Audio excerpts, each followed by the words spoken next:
अस्सलाम वालेकुम फ्रेंड्स, दुआ करें कि एनटीडीसी के इंटरव्यू जो हैं बहुत जल्द स्टार्ट हो जाएं। तो स्टार्ट हो जाते हैं तो इंटरव्यू जो के लिए जो ना आपने कैसे इसकी तैयारी करनी है। तो फर्स्ट ऑफ़ ऑल आपको आइडिया होना चाहिए इंटरव्यू में जो है ना आपने इंट्रोडक्शंस होता है आपका, आपके अपने मुतल्लिक थोड़ा बहुत पूछा जाएगा। उसके बाद फ्रेंड्स आपने जो टॉपिक ज़्यादा देख के जाने हैं डीपली, वो मैं आपको डिस्कस कर देता हूँ आज इस टॉपिक वीडियो में। तो इसमें फ़र्स्ट ऑफ़ ऑल जो है आपको इंसुलेटर्स यानी कि difference between conductor and insulator, conductor और इंसुलेटर्स के जितने केसेस हैं फ़िज़िक्स में, जितने भी कंडक्टर इंसुलेटर्स के मुतालिक डेटा मवाद दिया गया है, इसको आपने केयरफुली और पूरे तरीके से रीड आउट करके जाना है। तो बाकी फ्रेंड्स इसमें जो टॉपिक इम्पोर्टेंट्स होते हैं, स्पेशली वापडा हो, एनटीडीसी हो, इनकी जॉब्स के हवाले से मोस्टली जिनमें से ज़्यादातर पेपर बनाया जाता है या क्वेश्चन मार्क किए जाते हैं, क्वेश्चन पूछे जा सकते हैं।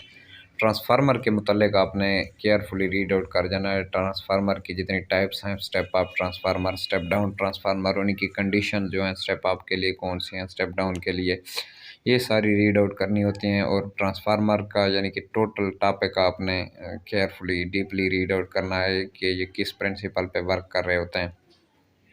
इसके बाद बाकी मोस्टली आपसे पूछा जा सकता है कि एक job related questions, job related question ये होता है कि जिस जॉब के लिए आपने अप्लाई किया हुआ होता है उसका आप टेस्ट दे चुके होते हैं और इंटरव्यू के लिए आपको बुलाया गया होता है, तो उस जॉब के रिलेटेड भी कुछ क्वेश्चन आपसे पूछे जा सकते हैं कि यानी कि इस ये जो जॉब है इसमें क्या काम होता है, इसके काम की क्या नौयत होती है, यानी कि ये किस टाइप की जॉब है, इसमें वर्क क्या होता है। जैसे असिस्टेंट सब स्टेशन अटेंडेंट की जॉब हो गई या आलम की पोस्ट हो गई। जी तो दोस्तों ये आपने तैयार करके जाना, जॉब के रिलेटेड क्वेश्चंस आपको क्लियर होना चाहिए जिस जॉब के लिए भी आपको बुलाएं इंटरव्यू के लिए।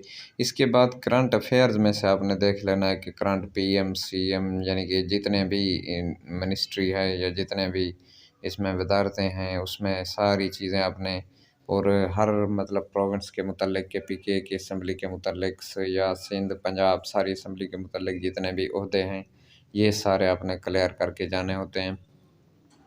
तो ये चीज़ें इंपॉर्टेंट्स हैं इसमें। बाकी दोस्तों मैं एक फ्रेंड का एक्सपीरियंस शेयर कर रहा हूँ आपके साथ। उसका इंटरव्यू हुआ था और उसने कहा कि मुझसे फिज़िक्स के मुतल्लिक जो चंद एक बेसिक चीज़ें पूछी गई थी, जैसे एसी एंड डीसी में फ़र्क, यानी कि अल्टरनेटिंग करंट से डायरेक्ट करंट में फ़र्क से, और उनसे पूछा गया एसी करंट जो होता है इसकी ट्रांसमिशन जो है लॉन्ग डिस्टेंस के लिए होती है, इस तरह डीसी की ट्रांसमिशन भी पॉसिबल है, यानी कि इनमें पावर लॉस का जो फैक्टर है वो किस में ज़्यादा होगा, एसी की ट्रांसमिशन के दौरान या डीसी की ट्रांसमिशन के दौरान। इस तरह के चंद एक क्वेश्चन पूछे गए उससे बेसिक फ़िज़िक्स के। इसके बाद जनाब उससे ये चंद बेसिक इस्लामिक क्वेश्चन पूछे गए। नमाज जनाजा की दुआ उनसे पूछी गई कि मुझे नमाज जनाजा की दुआ सुनाएं। मसारिफ़ ज़कात कितना होते हैं, ज़कात के मायने क्या हैं। ये था पोर्शन इस्लामिक स्टडी के हवाले से जो उसने मुझे बताया। तो ये थे एक चंद एक दूसरे क्वेश्चंस की लिस्ट। पाकिस्तान का पहला आयन जो है 1956 वाला आयन है पाकिस्तान का, ये पूछा गया था उनसे। पाकिस्तानी साइंसदान जिसे नोबल प्राइज़ मिला, वो कौन से पाकिस्तानी साइंटिस्ट हैं जिन्हें नोबल प्राइज़ मिला। बाकी उन्होंने इसका जवाब मेरे ख्याल में बताया है कि डॉक्टर अब्दुल सलाम, और इसके नोबल प्राइज़ किस वजह से मिला ये भी उनसे पता किया गया कि उसको नोबल प्राइज़ जो अवार्ड किया गया किस वजह से मिला गया। उसको वीक और स्ट्रांग न्यूक्लियर फोर्स की कम्बिनेशंस की वजह से, मेरे ख्याल में वीक और स्ट्रांग फोर्सेस के कंबाइन करने की वजह से ये नोबल प्राइज़ मिला था। तो ये इंटरव्यू के लिए स्पेशली इम्पोर्टेंट क्वेश्चन है दोस्तों, आपने देख कर जाने हैं। तो दोस्तों बाकी इसमें कुछ क्वेश्चन पूछे जा सकते हैं कि आपकी जो शख्सियत है, आपके मेंटालिटी है, उसको ऑब्ज़र्व करने के लिए इस तरह टाइप के क्वेश्चन भी पूछे जा सकते हैं। जैसा कि उस दिन मुझे एक दोस्त ने उसने बताया कि मुझसे ये क्वेश्चन भी पता किए गए, अगर इंसान मजबूरी में करप्शन करता है तो इसके मतलब आपकी राय क्या है। यानी कि एक सिस्टम के पेश नज़र इंसान को करप्शन करनी पड़ती है तो इसकी राय क्या है। तो यानी कि उसके हालात ख़राब होने की वजह से वो करप्शन ज़ाहिर है कोई ना कोई करता है, ऐसे तो नहीं करता। तो इसके मतलब आपकी राय उनसे पता किया गया क्या है।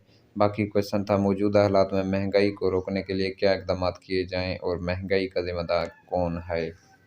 یہ چند ایک اس طرح کے آپ کے مینٹیلٹی یا آپ کے ذہن کو چیک کرنے کے لیے کویشچن پوچھے جا سکتے ہیں، اس طرح کے عام سمپل سے کویشچنس جن میں آپ اپنی رائے دینا چاہتے ہیں، آپ کی رائے لی جائے گی۔ تو دوستو یہ تھے انٹرویو کے حوالے سے اسپیشلی امپورٹنٹ ویڈیو اور اسپیشلی امپورٹنٹ کویشچن۔ یہ آپ نے ضرور ٹاپک دیکھ کے جانے ہیں جتنے میں نے آپ سے ڈسکس کیے۔ امید ہے میری دوستو ویڈیو آپ کو پسند آئی ہوگی۔ اس طرح کی مزید اپڈیٹ کے لیے میرے چینل کو سبسکرائب کریں اور بیل آئیکن کے بٹن کو پریس کریں۔ تھینک یو دوستو۔